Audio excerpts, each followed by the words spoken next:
Hey guys, tonight we're heading back, way back to ancient Rome. Imagine it.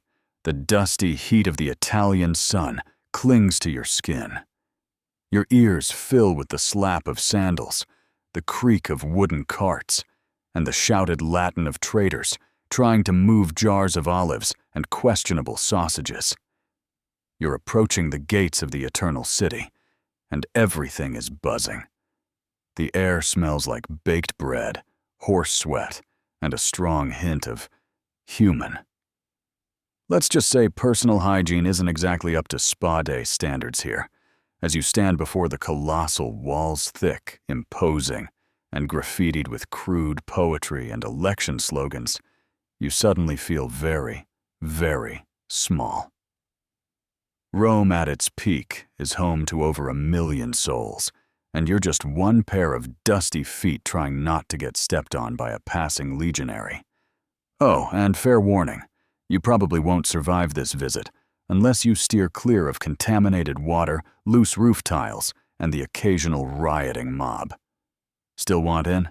So before you get comfortable, take a moment to like the video and subscribe, but only if you genuinely enjoy what I do here.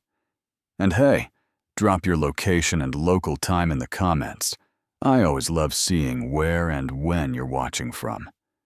Now, dim the lights, maybe turn on a fan for that soft background hum, and let's ease into tonight's journey together. You trudge up the last rise of the Via Appia, Rome's most famous road, and there it is, a shimmering, chaotic sprawl in the midday heat. The walls loom like a fortress, made of thick stone and old ambition. Traffic bottlenecks at the gates, livestock bleeding, traders arguing, slaves dragging overloaded carts with jars clinking like wind chimes. You squeeze through the Porta Capena, one of the city's southern gates. A nearby aqueduct arches high above you, pouring life into the metropolis, drop by drop. Just past the gate, you're immediately swallowed by noise. Voices bounce off tall buildings like birds trapped in a cage. Children dart between columns, laughing with feral joy. You narrowly avoid stepping in something best left unidentified. And right away, you're hit with the reality of Roman logistics. The streets are a mess. Stone-paved but deeply grooved from years of cartwheels, they run narrow between tall 5- or 6-story apartment blocks called insulae. Some lean at slightly disturbing angles. Most are made of wood and brick and entirely too flammable. In fact, fires are such a regular part of Roman life that they have a whole brigade for it, the vigiles, Rome's ancient version of firefighters. But historians still argue whether they were more effective at putting out fires or just showing up to loot. You edge forward, gripping your coin pouch tightly. Pickpockets are everywhere. A man selling roasted nuts yells in your ear while a woman offers you authentic Egyptian amulets that suspiciously smell like garlic. You're offered fortune readings, back massages, possibly a pet ferret-all within 30 seconds of entering. Still, there's a rhythm to it. Organized chaos. The main streets are wide and loud, but branch off into quieter lanes, where tiny shrines are tucked into corners, their marble faces blackened with lamp smoke. One has a little bowl of offerings grapes, coins, a sad hunk of cheese. You pause. Do you give something? You fish out a cheap coin, drop it in, and hope that whatever household god lives here will bless your visit, or at least keep that goat from charging you again. As you pass under another archway, you hear a sudden roar, not of battle or lions, but of laughter.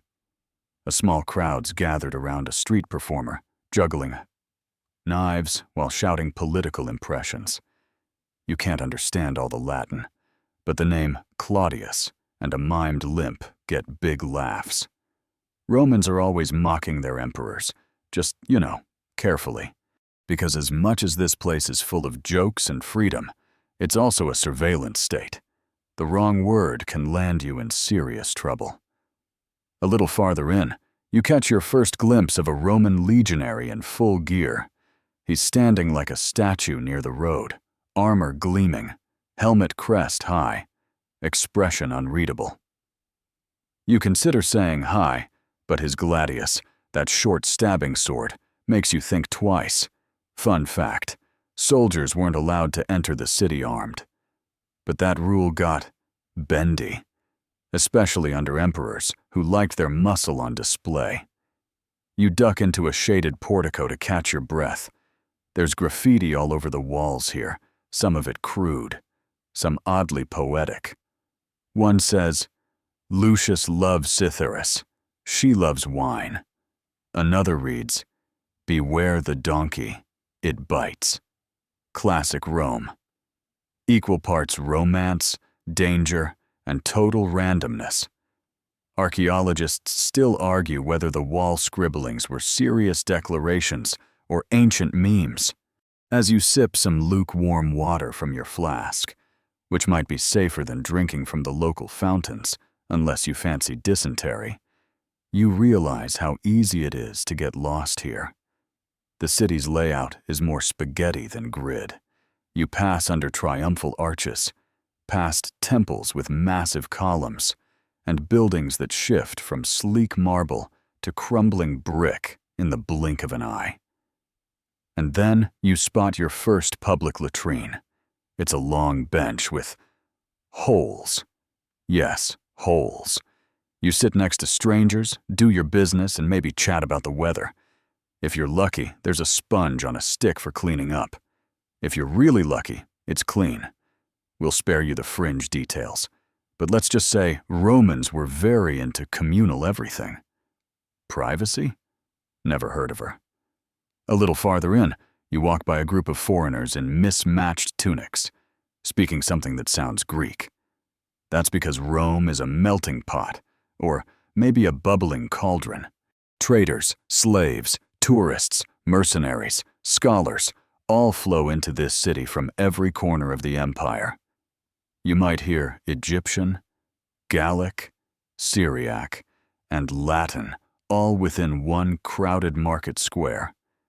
And just when you think you've adjusted to the noise, a funeral procession barges through, a parade of mourners in black, a hired actor impersonating the dead, and a guy playing the flute badly. You step aside respectfully, wondering whether to cry or cringe. Death is a daily event here, but Romans still know how to make it theatrical. As dusk begins to gather, torches flare to life along the main avenues. Shadows stretch long across the uneven stones. You hear distant singing, the clink of amphorae being loaded into taverns, and the deep bark of dogs on patrol.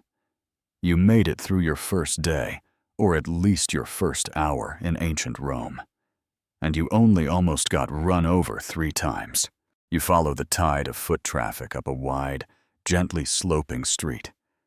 The crowd thickens, the noise crescendos, and suddenly the buildings open into a massive space.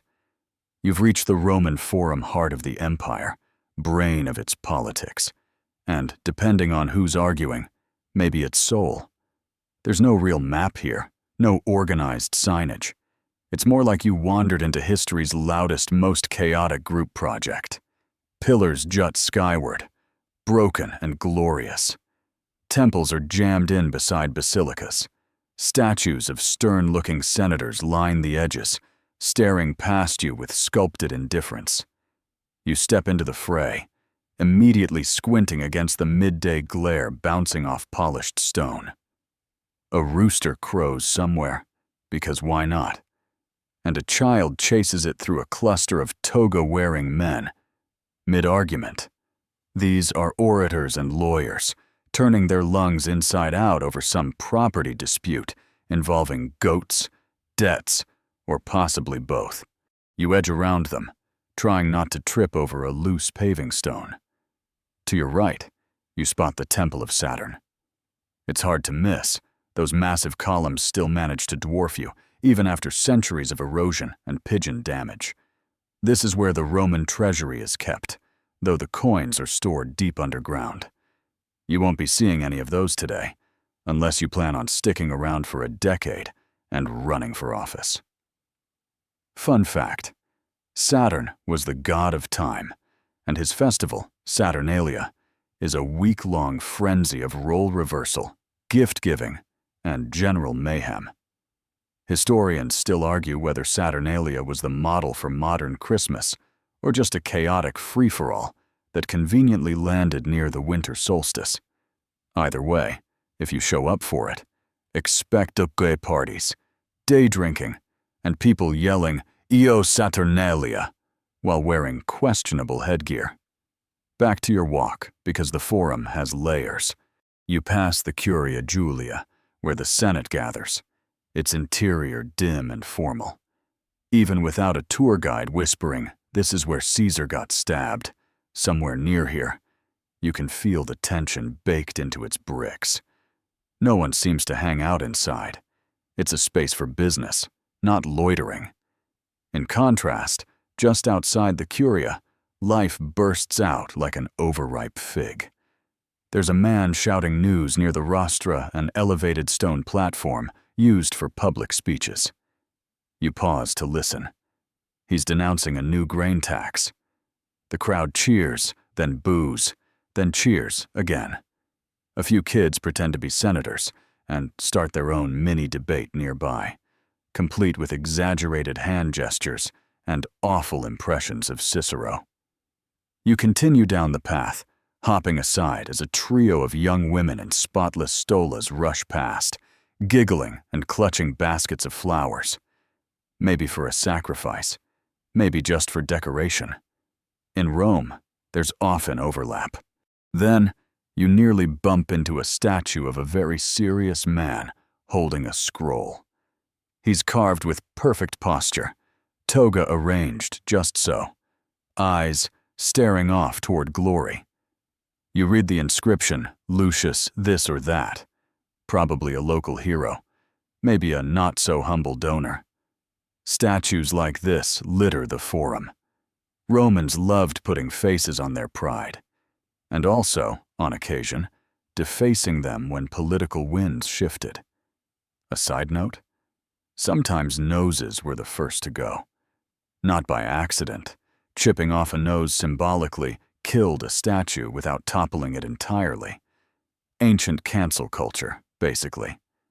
You turn a corner and find yourself in front of the Temple of Vesta, a small round building housing the sacred flame that supposedly kept Rome alive. Only the Vestal virgins could tend it. Priestesses sworn to 30 years of chastity, service, and side-eyeing politicians. Break the rules, and you didn't just get fired. You got buried alive in a sealed tomb. Yeah. Rome did not mess around with symbolism. A cool breeze stirs the hem of your tunic. The Forum smells like a blend of incense, dust, and overripe fruit. Somewhere, someone's roasting chestnuts. A stray dog trots past with a stolen bread roll in its mouth.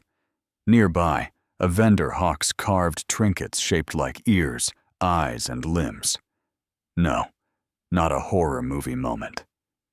These are votive offerings for healing, left at temples in hopes that the gods will patch you up. Got a sore knee? Leave a clay knee. Got heartbreak? Well, try a heart, or just go eat 6 honey cakes and pretend you're fine. The crowd shifts again. You're momentarily caught in the middle of a bridal procession, flutes playing, family singing, the bride looking both radiant and resigned. Marriage in Rome isn't quite a rom-com. If you're elite, it's probably arranged. If you're poor, it's slightly more flexible. But either way, the ceremony's quick, and the expectations are eternal. Hope she likes household chores. As you follow behind the crowd, a woman stops to sprinkle something at a shrine, tiny white pebbles or crushed eggshells. It's hard to say. You pause beside her. She gives you a knowing look and mutters a brief prayer. Then she's gone. Romans pray constantly to their household gods, Lares and Penates, to major gods like Jupiter and Mars, and to minor deities like Colosseum, goddess of sewers. Yes, even the plumbing had divine representation. You take one last lap through the forum, marveling at how every corner has its own pulse. A young poet recites bad verses to bored passers-by. A philosopher gestures wildly while two listeners nod off. A boy feeds grapes to a chained monkey wearing a miniature toga. You can't make this stuff up, and you don't have to. You stop to sit on a warm stone bench near the Basilica Julia. From here, the whole forum spreads before you like a living map. It's not just government here, it's community. Deals are made. Rumors bloom. Trials unfold in the open. It's a public stage where daily life plays out with all the subtlety of a slapstick comedy. And as the sun starts to dip, golden light floods the ruins. The statues cast long shadows. Someone starts playing a reed pipe in the distance, a slow tune full of minor notes. You close your eyes for just a second. Then a street performer jumps on the bench beside you and yells, "Did you hear the one about the Greek who tried to tax a Roman?" Everyone laughs. You flinch, then chuckle. This city really does have a sense of humor. You wake up stiff, dusty, and with something that may or may not be an olive pit in your sandal. After your long, chaotic first day wandering the forum, you finally decide it's time to find somewhere to stay. Welcome to the reality of lodging in ancient Rome, where privacy is a luxury, walls are optional, and the risk of building collapse adds just a little spice to your nightly routine. You wind through a side street, following the sound of shouting and the tang of fresh bread. The insulae loom above you, those tall, stacked apartment buildings crammed with residents from every walk of Roman life. From poor laborers to small-scale shopkeepers, everyone lives cheek to jowl in these vertical mazes. Think of them as ancient high-rises, without elevators, fire escapes, or structural integrity. You find a place that looks, well, let's call it, willing to stand for another night. The owner, a wiry man missing a few teeth, gestures you in with a grin and what sounds like a pun about bedbugs. You step through the narrow doorway into a shadowy stairwell, the smell of cooking oil, unwashed tunics, and mystery mold hitting you all at once. A goat bleats from somewhere above. You do not ask questions. The stairway is terrifying stone in some places, wood in others, always just slightly uneven. You climb, counting steps, dodging hanging laundry, and ducking under beams. On the third floor, you pass a family of 5 packed into a single smoky room. Someone waves. A toddler sneezes. You wave back, slightly alarmed. Finally, the innkeeper stops in front of a cheeky door, unlocks it with something that looks like a hairpin, and proudly reveals your room. One small cot, one cracked amphora for water, a faded mural of maybe a dolphin or maybe a melted gladiator, and a single window with a view of another wall. You're living like a true Roman now. Let's talk logistics. Most insulae are owned by the wealthy and rented out to tenants. The ground floors are prime real estate, better access, more stable walls, and fewer stairs if there's a fire, which there will be, statistically speaking.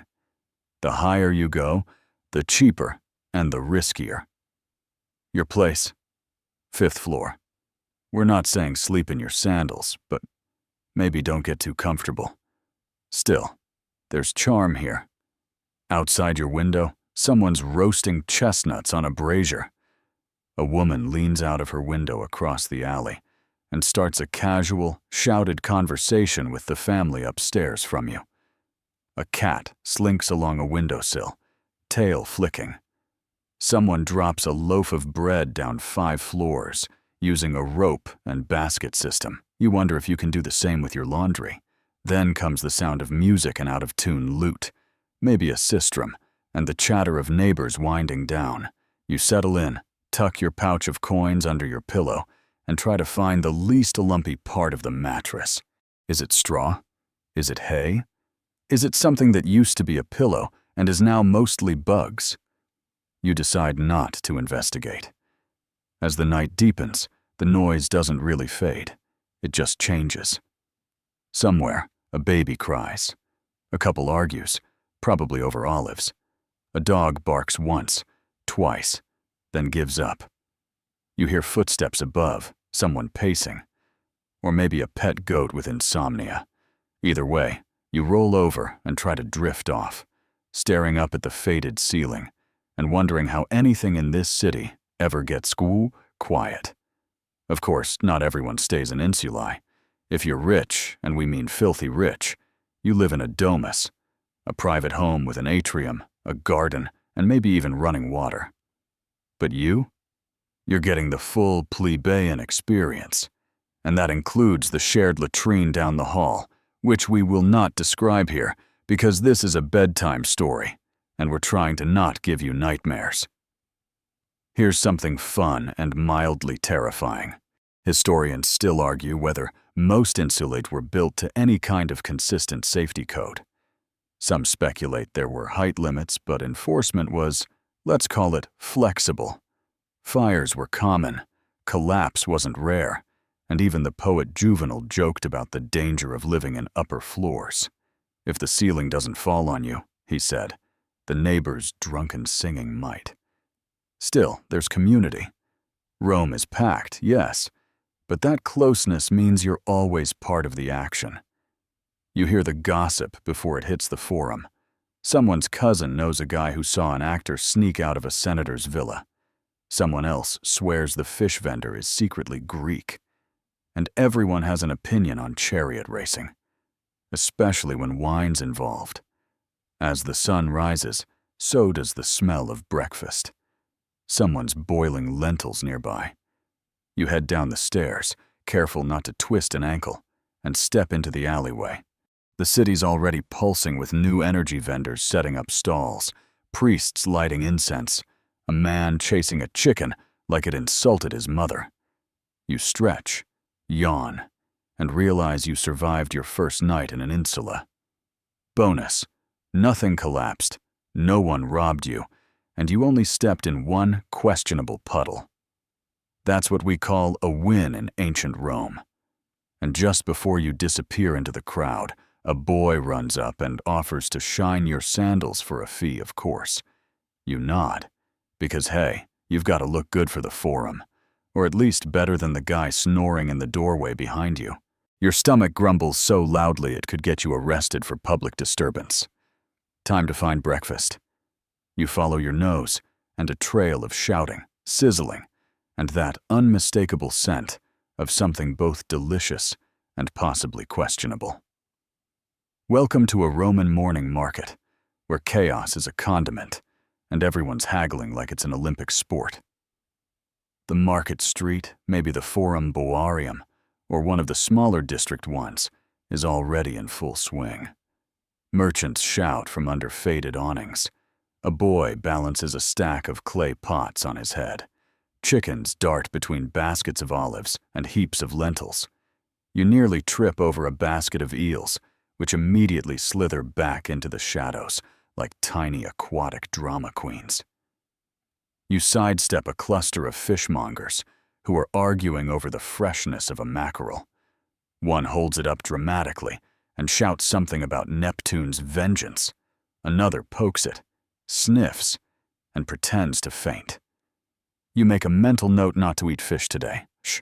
Instead, you wander toward a stall where a woman is expertly grilling what looks like flatbread over coals.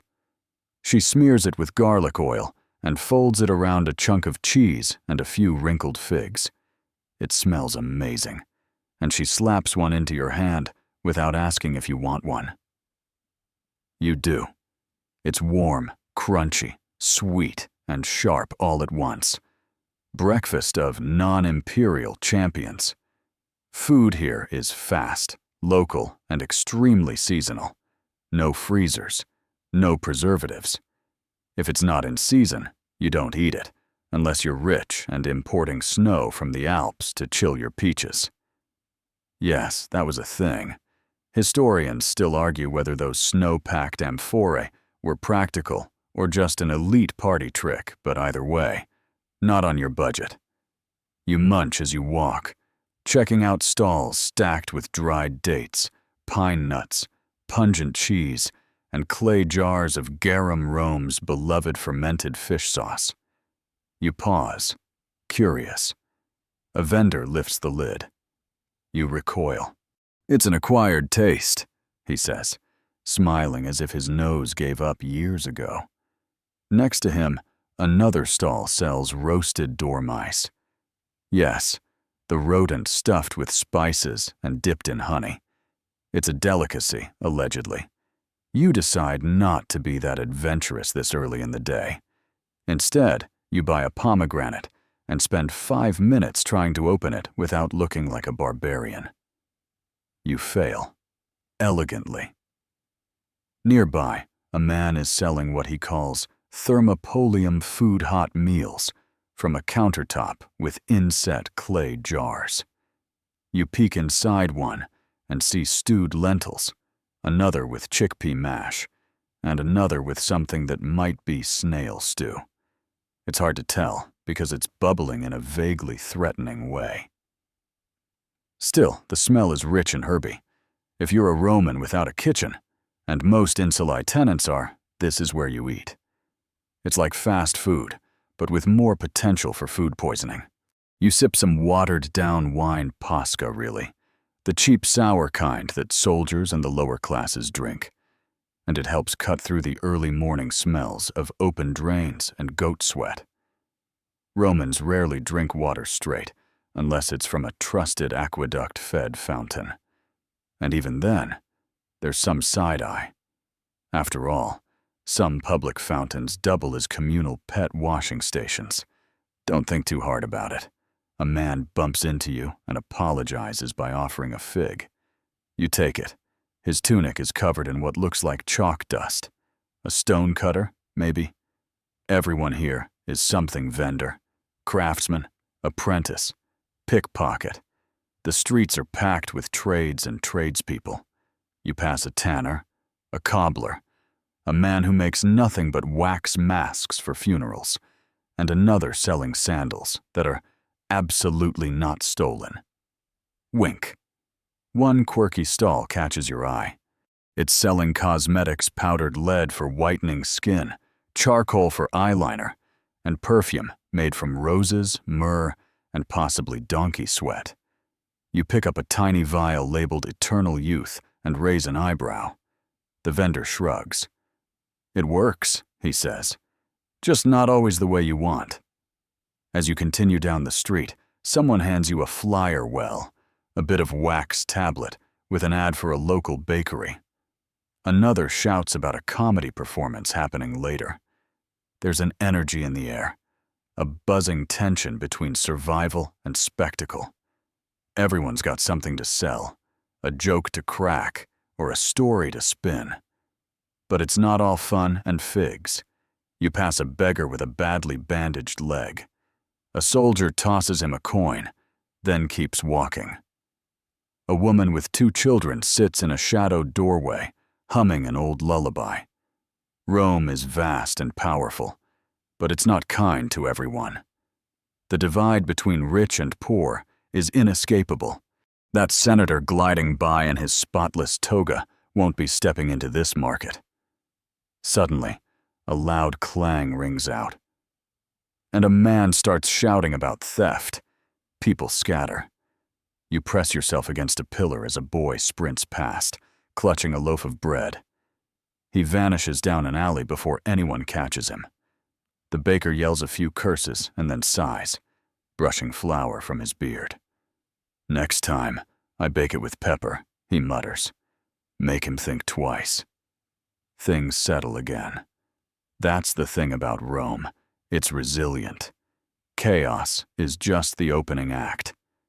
The city shrugs it off and keeps moving. You round a corner and find a tiny fountain shaped like a lion's head. You splash a little water on your face and watch a pigeon take a half-hearted bath in the basin. It stares at you like you've invaded its private spa. You apologize. The pigeon blinks slowly, clearly not accepting. Feeling slightly more human, you decide it's time to start moving again. The sun is higher now, shadows retreating, and the real heat of the day is coming. You toss your pomegranate core into a waste pit well. It might be a waste pit, and head toward the sound of haggling that never quite ends. You pass a scribal booth where a man is taking dictation for someone who can't write. Nearby, a boy sells scraps of used papyrus with random bits of poetry or half-finished love notes. You buy one.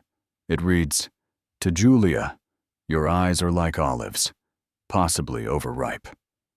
Romance is alive and well, stomach full, hands sticky from fruit, and eyes half-lidded from the sun. You weave your way out of the market. You're fed, hydrated-ish, and slightly sunburned. And you didn't get food poisoning. That's what we call winning breakfast in Rome. You wander a little aimlessly after breakfast, the sun now climbing high and bathing Rome in a golden, hazy glare that feels halfway between glorious and mildly oppressive. Your sandals stick slightly to the heat-slicked cobbles. The city hums louder now, everything from hammering blacksmiths to gossiping matrons. And then, like a gift from the gods, or at least from the city planners, you catch sight of a large stone archway, and beyond it, a steady trail of people carrying towels and chatting animatedly. You're heading to the Thermae, the Roman public baths.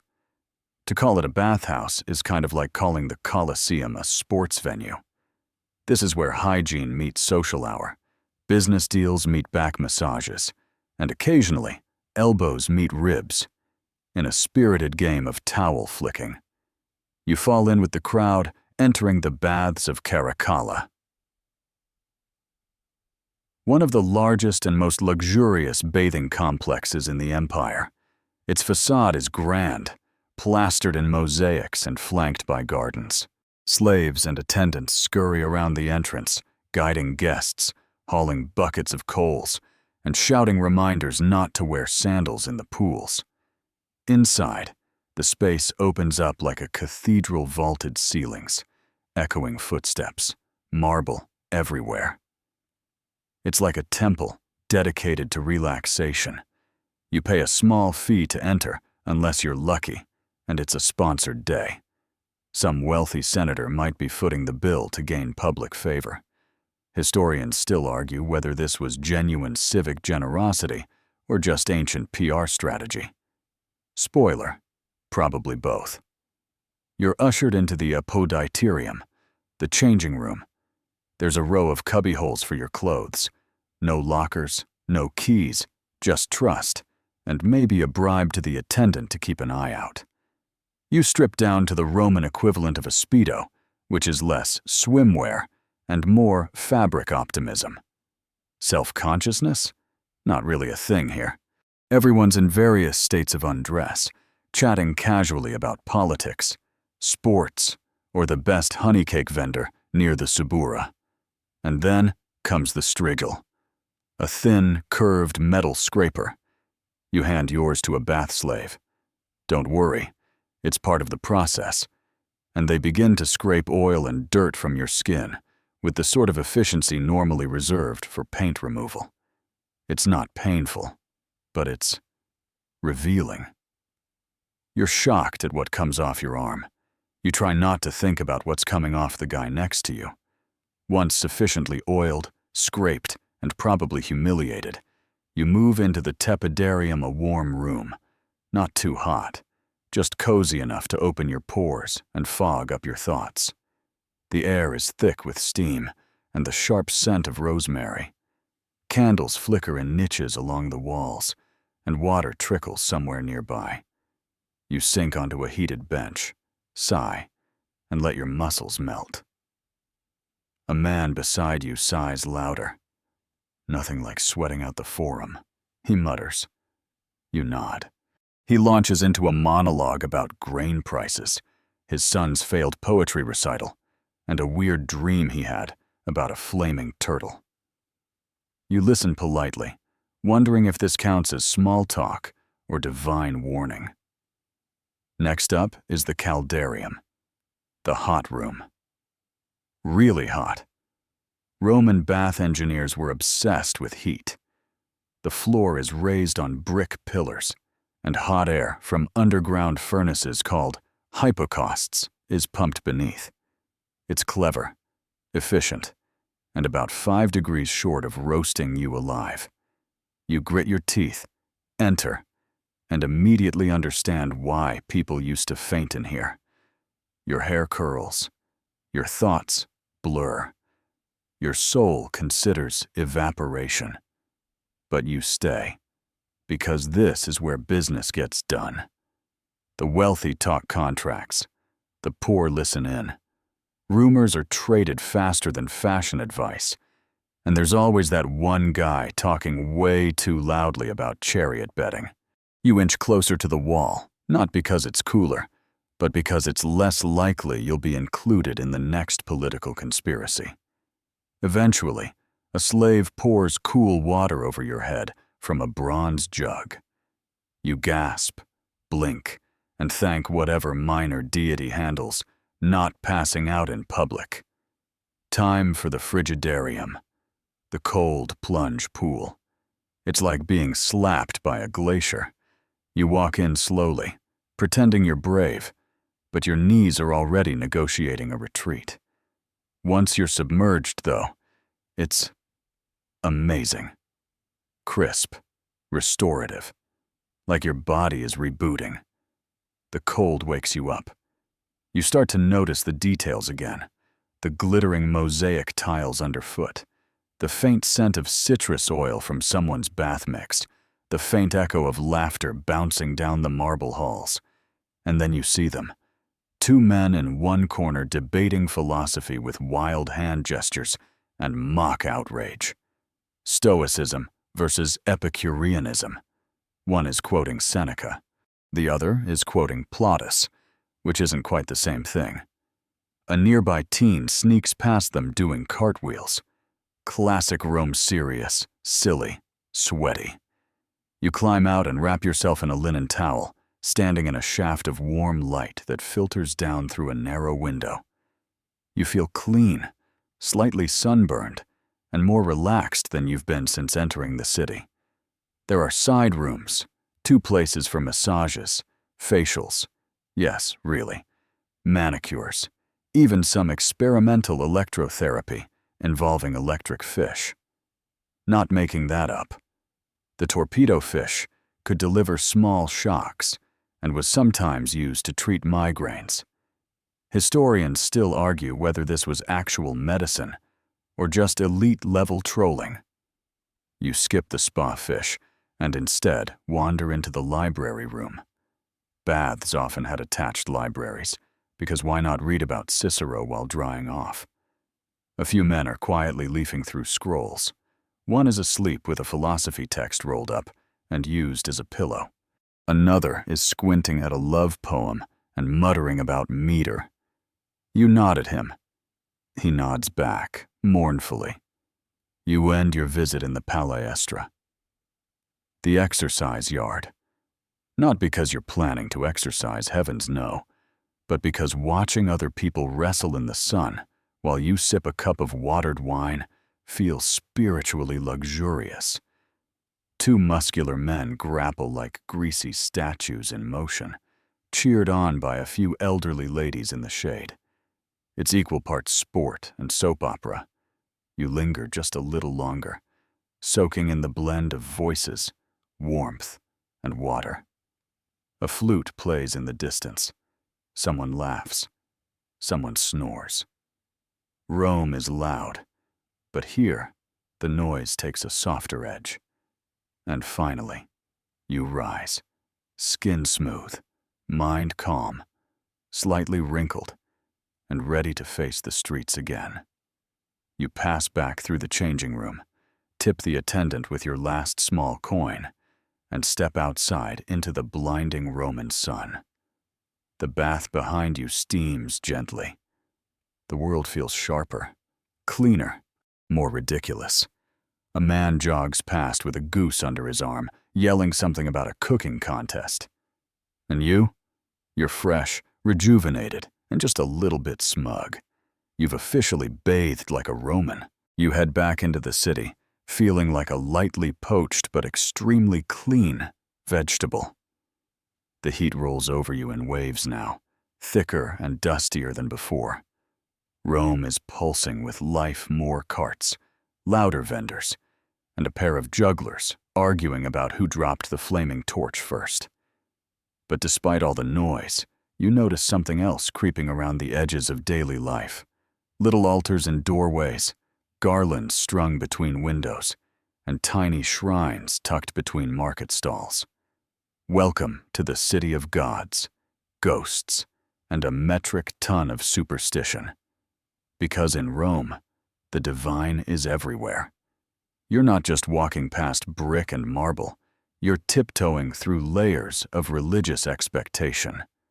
Forget one god fits all.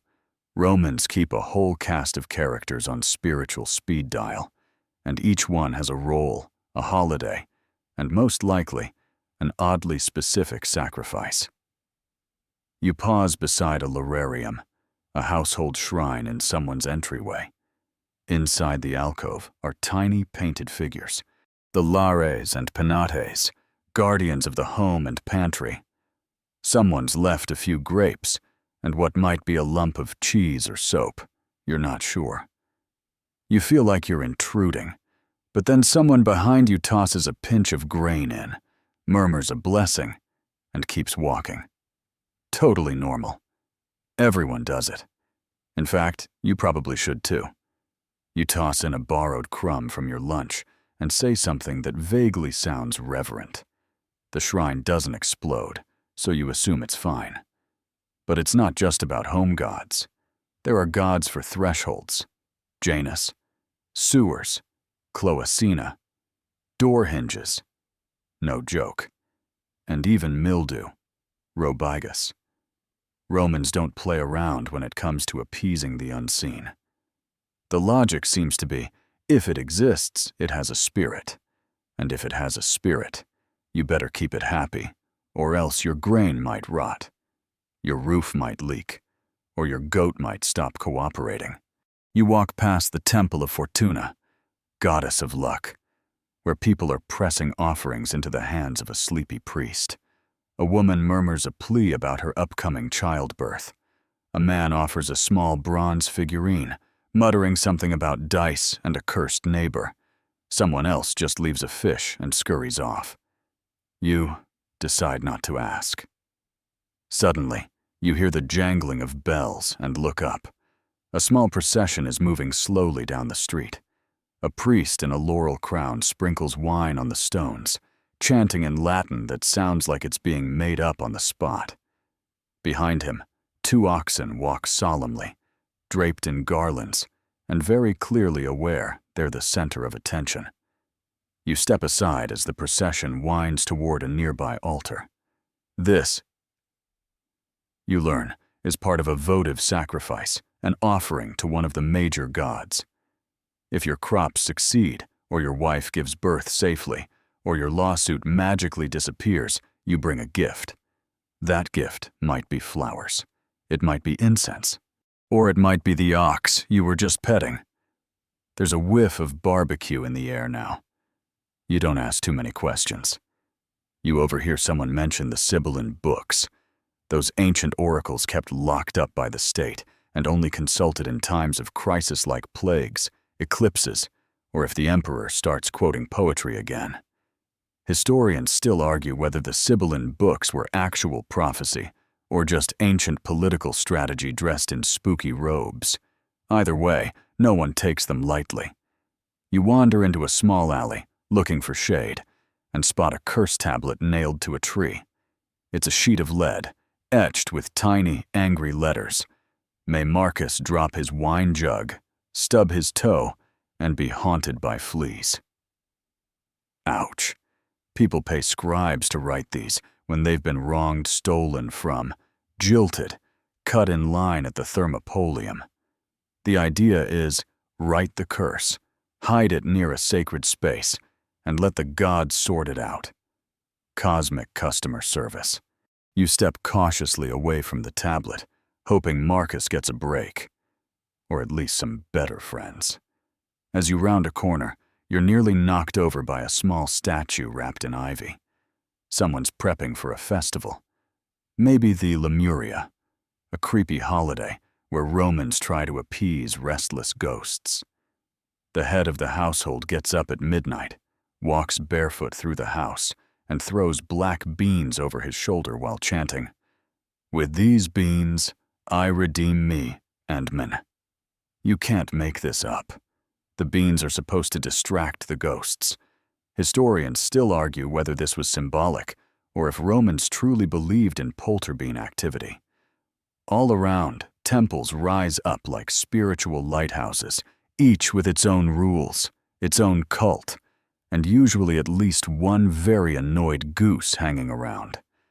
You walk by the temple of Jupiter Optimus Maximus, seated atop the Capitoline Hill, the big boss of gods. If something serious is happening, wars, treaties, dramatic oaths, it happens here. But down the street there's the Temple of Cybele, the Magna Mater, whose worship includes drums, wild dancing, and, self-mutilation. You keep walking. You pass another small shrine, this one to Mercury, god of travelers and thieves, a combo you now realize is slightly alarming. People have left tiny sandals and wax scrolls as offerings. A man drops a coin and whispers something about a safe journey, or a profitable scam. Again, Rome blurs those lines.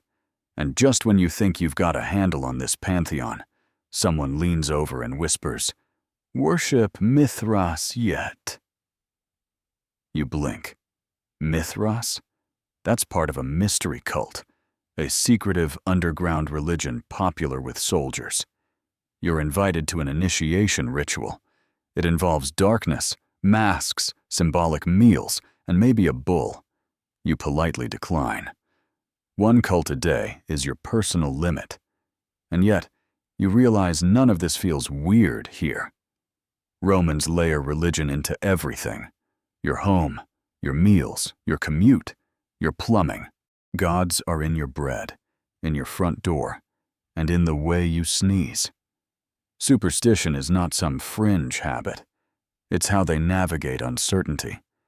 As the afternoon sun slants golden across the rooftops, you pause near a small statue of Janus, god of doorways and transitions. His two faces look both forward and back. Seems appropriate. You've wandered through temples and curses, omens and olive wreaths, and somehow it all fits. Rome isn't logical, it's layered. You don't believe in the gods here so much as live with them. Like roommates, slightly moody ones. A woman walks past you and tosses a pinch of salt over her shoulder. You do the same, just in case. It's late afternoon now, and the sun is taking on that molten orange tone that makes the marble buildings glow like ancient lanterns. You're meandering through a quieter neighborhood when suddenly you freeze. A loud commotion ahead. Shouts, running footsteps, a tipped fruit cart. And then, like something out of a bad toga play, a man bolts past you, clutching a bundle of figs. A heartbeat later, 2 city guards thunder after him, panting, armored, and extremely not amused. Welcome to the shady underbelly of Rome, where crime is just as lively as politics, and staying out of trouble is more of an art than a science. You edge closer to a curious crowd gathering around the aftermath. The thief has been caught impressively fast, considering he vaulted over a stand of live poultry and didn't even lose a fig.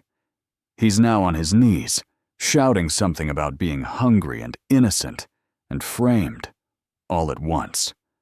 The guards are not buying it. A well-dressed vendor yells, "He stole from me! That's the third this week!" Someone else yells back, "At least he didn't take your goat again!" The crowd laughs. Sort of. The guards decide not to haul him to prison, probably because Rome doesn't really have what we'd call jails. Instead, punishments are quick and public. Depending on your status, crimes range from fines and beatings to exile or worse.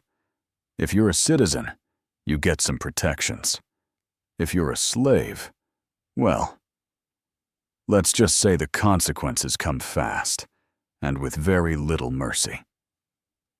You watch as they parade the thief through the street, hands bound, a wooden sign around his neck listing the crime: fruit theft.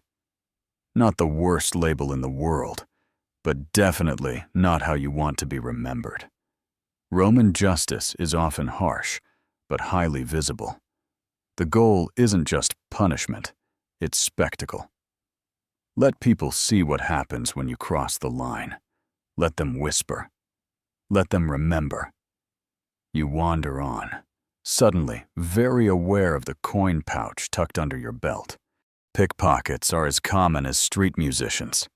One popular scam: pretend to trip, bump into someone, and disappear with their purse. Another favorite: dress like a minor priest, bless passers-by, and relieve them of a donation they didn't realize they made. You pass a vigil's station. Rome's version of a fire and police department hybrid. The building is unassuming, but the guards milling about outside look serious. These men patrol the city, put out fires, and investigate crimes, or at least report them to someone who might care. Historians still argue whether the vigils were truly effective peacekeepers or just glorified neighborhood watch with torches and a fondness for wine. There's graffiti on the wall nearby. "Beware of Felix. He takes shoes." You laugh, but also check your sandals. A man sidles up beside you, wearing a hood and a slightly too practiced, innocent expression. "Looking to buy protection?" he whispers. You blink. "For what?" He grins. "From accidents. Falling tiles. Sudden misunderstandings. You know, Rome." You politely decline and shuffle away. Extortion? Alive and well. In some parts of the city, especially the Subura, a densely packed, chaotic, and delightfully sketchy neighborhood. The real crime is how many people aren't committing one. Narrow alleys, overhanging buildings, shops that double as gambling dens. There's always someone selling something, watching someone, or watching someone sell something to someone else. It's exhausting and weirdly comforting. You stop at a busy intersection and observe the lictors, those official attendants with bundles of rods, fasces, on their shoulders. They're symbols of authority, warning you that someone important is nearby, probably a magistrate or judge. The rods sometimes contain an axe blade. Message received. They pass without incident, but a group of locals clears out just in case. That's Rome. You don't always know who's watching, but someone always is. A few streets down, you hear the wail of a woman, arguing with a moneylender. She's holding a contract carved into a wax tablet, and he's holding the Roman equivalent of smugness. Debt laws in Rome are strict. If you owe too much and can't pay, you could end up as a slave. Literally. Not just your stuff, you. The woman storms off, and a crowd disperses behind her, already dissecting the drama like it's theater. You stop near a stone bench and rest for a moment. Carved into the side of a nearby building is a small image of the goddess Justitia, blindfolded and holding scales. It's not just symbolic. Romans believe in justice, but it's justice weighted by class, connections, and often bribery. The higher your rank, the softer your landing. That said, even emperors aren't immune. Sort of. Trials for senators and nobles happen in more respectable settings, often behind closed doors, unless you're particularly unlucky or particularly scandalous. One emperor, Caligula, allegedly used executions as public entertainment. Not great for morale. Still, there are legal ways to protect yourself. You can hire an advocatus, a lawyer. They're usually well-educated and dangerously sarcastic. Some are also poets or failed actors, which really helps with courtroom drama. If you're rich, you get a fancy one. If not, you hope someone owes you a favor. You stand, brushing the dust off your tunic, and glance down a quiet alley. A pair of men are deep in conversation. One wears a red cloak and glances over his shoulder. The other passes him a scroll. It's probably innocent. Probably. You head back toward a more populated square, just in time to see a group of kids playing a game where they pretend to be judges and criminals. One girl bangs a stick on the ground and declares, "Banished to the far provinces!" The others cheer. You smile. Even kids here know the stakes. The sun is sinking lower now, casting long shadows down the city's columns and walls. You pass another patrol of vigiles, this time carrying buckets and ropes. They nod at you, but don't stop. Somewhere, someone's brazier probably tipped over and started a roof fire. You think back to the thief. He'll be released eventually. Maybe. Unless he was a repeat offender, or someone important decided to make an example. Justice here is swift, public, and uneven, but it is ever present. And for now, you're still walking, still free, and still not mistaken for a fig thief. Let's call that a legal win. Evening in Rome is a whole new beast. The day's sharp edges start to blur, shadows stretch long over the cobbles, and the city smells like roasted meat, wine, and ambition. This is when torches flicker to life, music drifts from courtyards, and the people who can afford leisure start showing off how very, very leisurely they can be. Tonight, you've been invited to a dinner party. Lucky you. Not a casual bite of bread at a tavern, no. This is a full-on convivium, the kind of gathering that the elite host to remind each other they're elite. Also to gossip, scheme, and drink just enough to say something scandalous without quite remembering it in the morning. Your host is a moderately rich Roman noble who inherited his money, his mother's judgmental stare, and a dining room covered in frescoes of suspiciously muscular gods. You arrive at the domus just as the doorman called an ostiarius sighs and opens the front gate with the enthusiasm of someone who once had dreams. Inside the atrium, things are already in motion. Slaves are bustling with trays of dates, olives, and little sausages wrapped in fig leaves. The floor is a mosaic of Neptune battling a sea monster. You step carefully so you don't trip over his trident. In the triclinium, or dining room, the guests are already reclining on 3 couches arranged around a low table. Reclining. Yes, not sitting.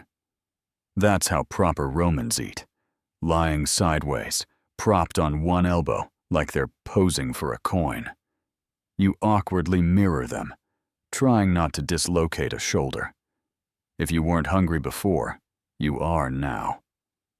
The host greets you with a clap on the back and a joke about how the wine is strong enough to make Bacchus blush. Everyone laughs. You chuckle too, mostly because everyone else is doing it, and you're not sure how much wine is too much to say no thanks in Latin. The meal begins with the gustatio, the appetizer course. Dishes appear in waves. Dormice rolled in honey and poppy seeds, boiled eggs sprinkled with fish sauce, and a salad that's mostly just parsley trying its best. You go for the dormouse. It's not bad. Crunchy. Sweet. Weirdly satisfying. One guest makes a joke about the mouse being nobler than half the Senate. You laugh again. Then comes the prima mensa, the main course. This is where the real show starts. Peacocks with feathers still on. Presentation. Roasted boar, stuffed with sausages. Flamingo tongues. Yes, really. And giant platters of lentils so no one forgets to feel rustic. Everything is seasoned with a heavy hand. And, of course, garum. That fermented fish sauce that smells like gym socks, but tastes like ancient ketchup. You try a bit, then a bit less. A man beside you launches into a half-serious ode about onions. Another recites a poem he wrote about a lost sandal. It's terrible. No one stops him. The host claps like it's brilliant. You get the feeling the host's wife is mentally playing dice under the table. Speaking of which, dice are sometimes part of these parties. Little gambling matches break out between courses. The clatter of ivory dice fills the room as one man wins a coin purse and another accuses the dice of being haunted. You glance down.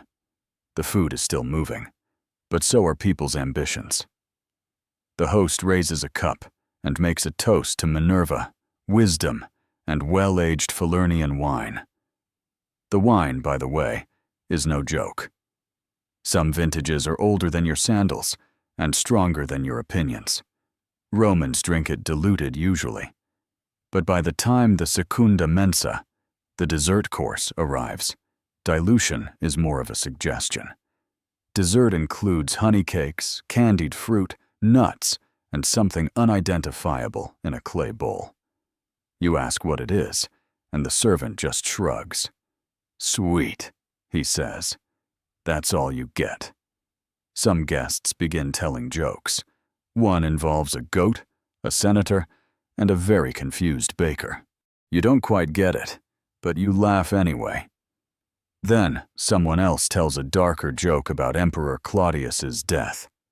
Mushrooms or murder, they whisper. Historians still argue whether Claudius died of poison or simply had terrible taste in fungi. As the wine flows, so do the confessions. One man insists he saw a sphinx near the Tiber. Another admits he bribed an augur to say his business partner was cursed. It's only fraud if Jupiter sees. He laughs, then hiccups. The host claps his hands again, and music begins. Flutes, a lyre, and a woman singing in a high, trilling voice about love, wine, and regret. A few people sway. One man starts sobbing gently into a fig tart. Now the atmosphere shifts from polite to tipsy philosopher. Someone launches into a loud monologue about stoicism. Another counters with Epicureanism.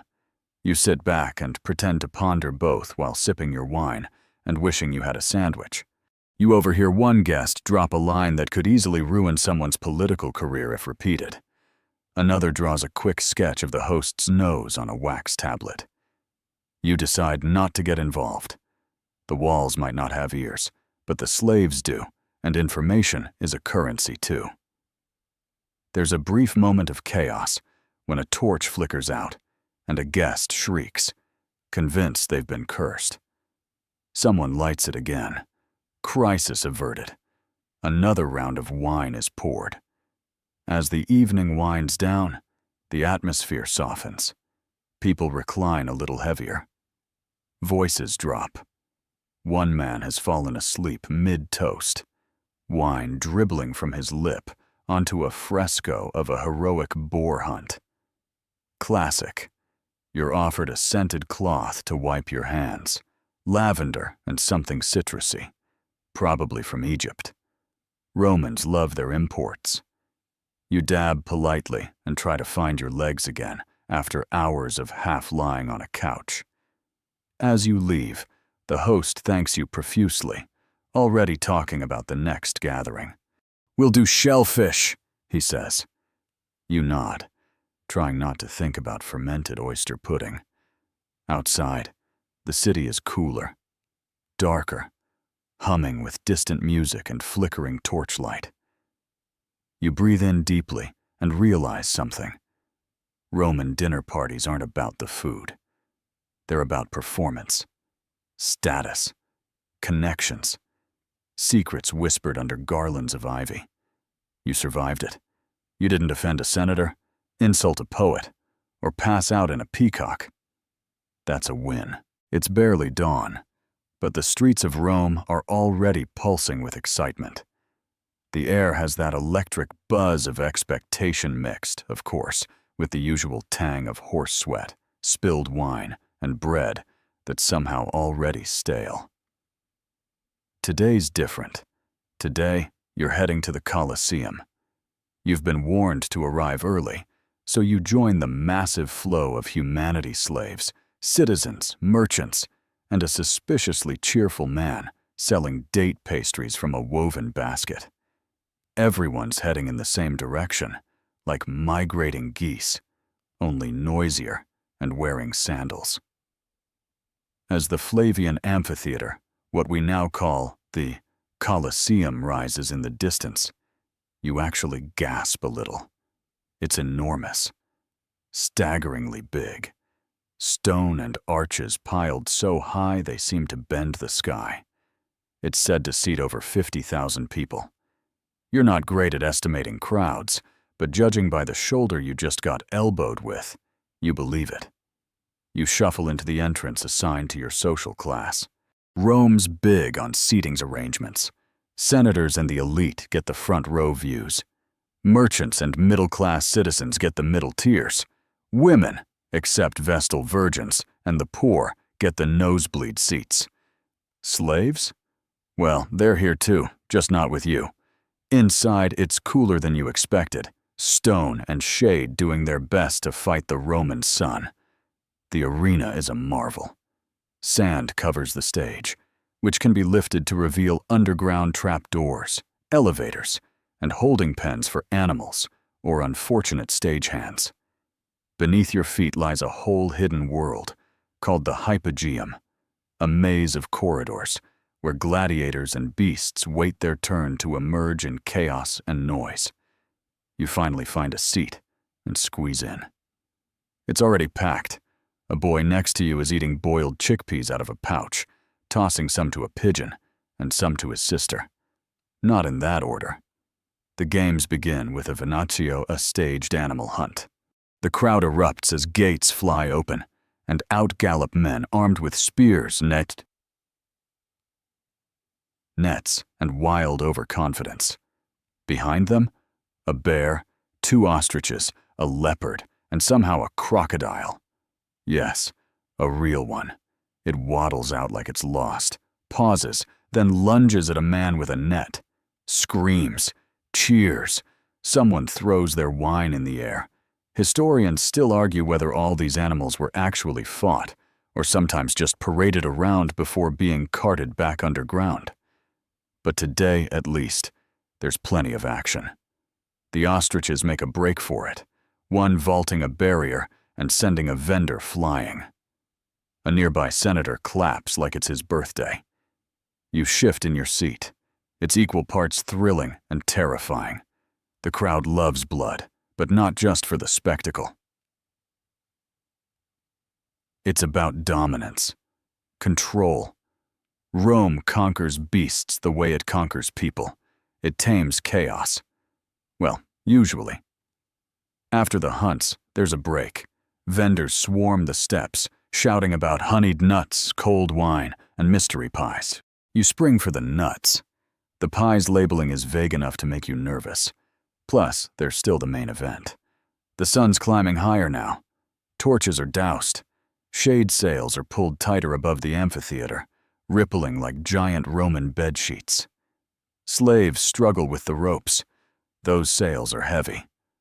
Somewhere up in the noble tiers, a flute starts playing lazily. And then, the trumpets blare. Everyone goes silent. The moment arrives. From the side gates emerge the gladiators. You expect hulking brutes, but they're lean, muscular, and surprisingly graceful. Some wear heavy armor and broad helmets with visors. Others carry only a dagger and a small, round shield. The crowd knows each type, Murmillo, Retiarius, Secutor, and shouts their favorites. A man near you raises his arms and yells, "Spiculus!" Apparently, he's the crowd favorite today. Rumor has it even Emperor Nero admired him. Another fan nearby screams, "Varus!" A true underdog story. The fighters line up before the box, where the editor of the games, a magistrate, or sometimes even the emperor himself sits, wrapped in purple-trimmed robes and flanked by guards. The gladiators raise their weapons and cry out, "Ave, Imperator! Morituri te salutant!" Hail, Emperor! Those who are about to die salute you. Chilling. Even more so because they might not all die, but many will. The matches begin. Steel clashes on steel. Shields slam. Sand kicks up. You can hear every grunt, every scrape of blade on armor. It's horrifying and hypnotic. One man pins another, dagger poised. He looks to the editor. The crowd starts shouting thumbs up, thumbs down.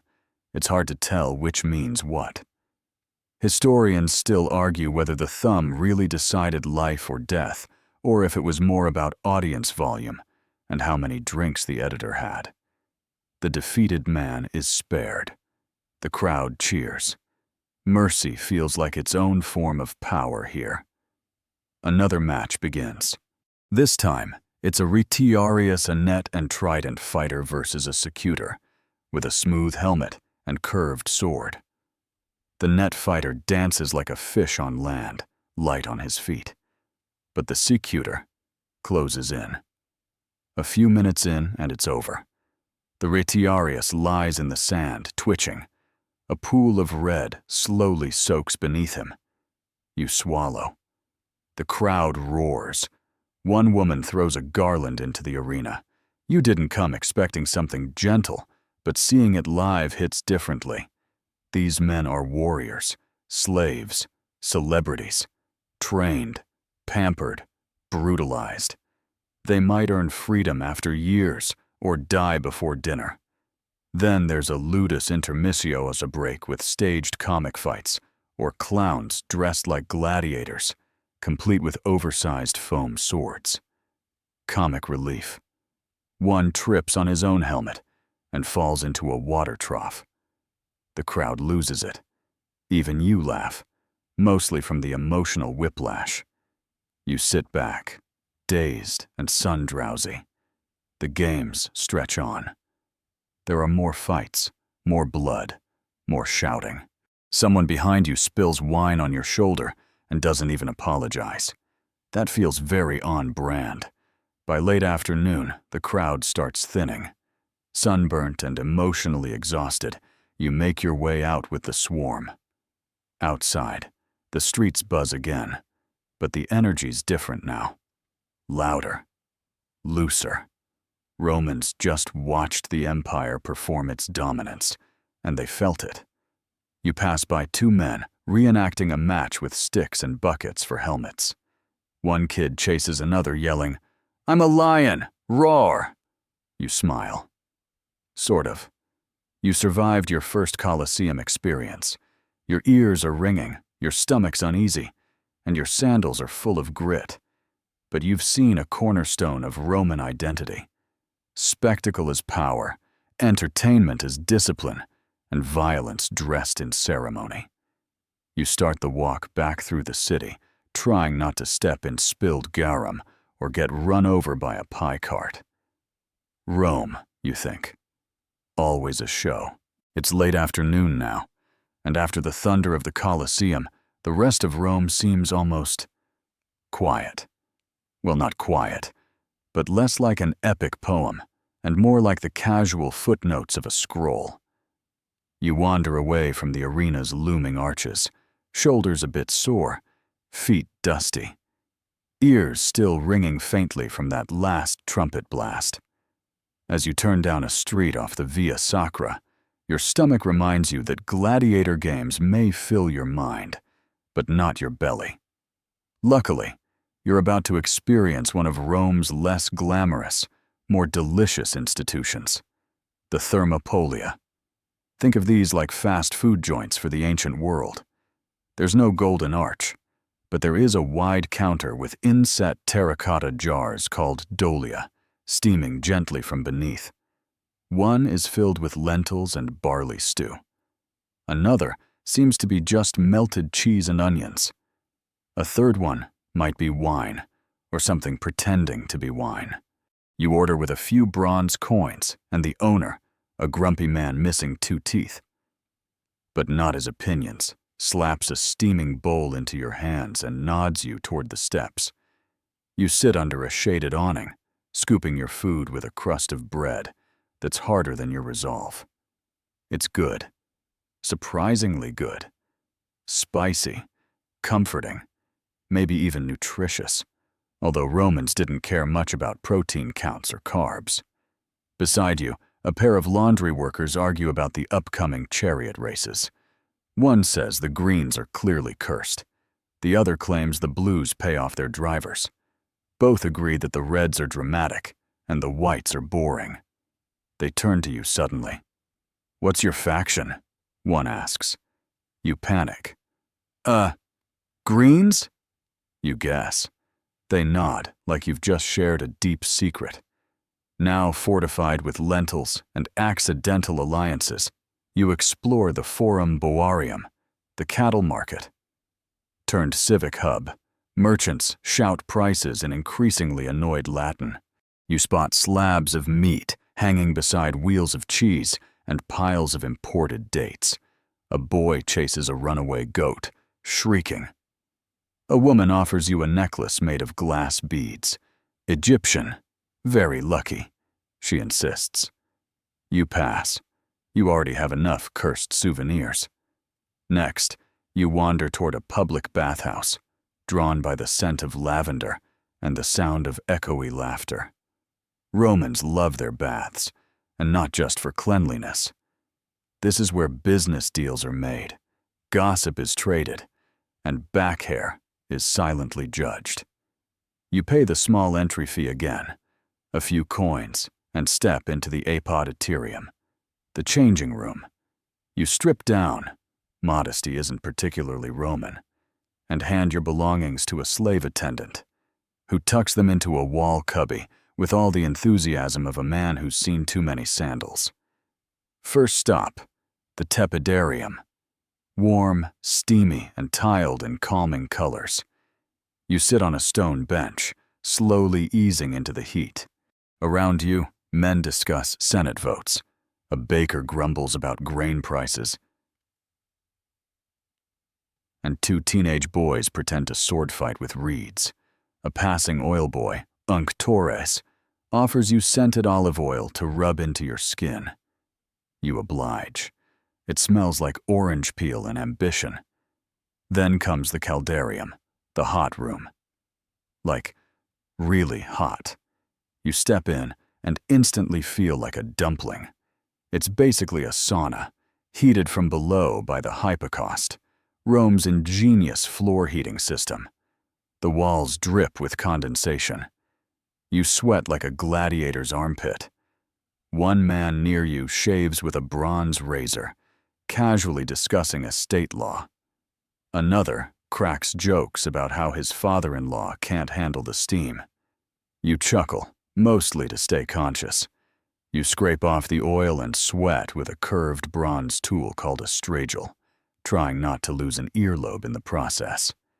The man beside you offers a tip.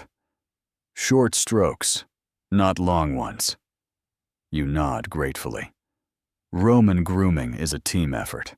After this, you're off to the frigidarium, the cold plunge. You hesitate. You really hesitate. But finally, you leap in, and boom. Instant clarity. You're freezing and fully alive, heart pounding like a war drum. Every pore is shouting. You surface with a gasp, water streaming from your nose, and a man across the pool claps sarcastically. "Welcome back to the Republic," he laughs. Refreshed, scrubbed, and probably the cleanest you've ever been in ancient Rome, you towel off with a surprisingly plush cloth. Thanks to Egyptian linen imports, those desert folks know their fabrics. You retrieve your tunic, which is slightly damp but still wearable, and thank the attendant, who nods and mutters something about tipping next time. Outside, the sun's dipping toward the western hills. Shadows stretch like lazy cats along the marble walls. You take a slow stroll through one of Rome's quieter insulas, the apartment buildings where most common citizens live. They're tall, narrow, and often creaky, made of wood and cheap concrete.